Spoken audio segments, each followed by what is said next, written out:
দেশের ৮টি অঞ্চলে রাতের মধ্যে বজ্রসহ ঝড় বয়ে যাওয়ার পূর্বাভাস দিয়েছে বাংলাদেশ আবহাওয়া অধিদপ্তর। এরই অংশ হিসেবে সংশ্লিষ্ট এলাকার নদীবন্দরগুলোকে ১ নম্বর সতর্ক সংকেত দেখাতে বলা হয়েছে। বুধবার ১১ জুন রাত ১টা পর্যন্ত দেশের অভ্যন্তরীণ নদীবন্দরগুলোর জন্য এই পূর্বাভাস দিয়েছেন আবহাওয়াবিদ ডক্টর মোহাম্মদ উমর ফারুক।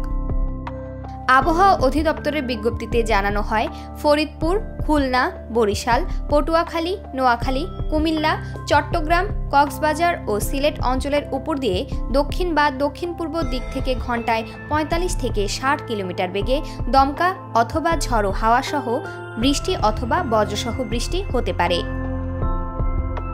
এসব এলাকার নৌবন্দর সমূহকে ১ নম্বর সংকেত দেখিয়ে সতর্ক থাকতে বলা হয়েছে। এর আগে সকালে দেওয়া পূর্বাভাসে জানানো হয়, আগামীকাল সকাল ৯টার মধ্যে চট্টগ্রাম ও সিলেট বিভাগের কিছু কিছু জায়গায় এবং রংপুর, রাজশাহী, ময়মনসিংহ, ঢাকা, খুলনা ও বরিশাল বিভাগের ২-১ জায়গায় অস্থায়ীভাবে দমকা হাওয়াসহ হালকা থেকে মাঝারি ধরনের বৃষ্টি বা বজ্রসহ বৃষ্টি হতে পারে।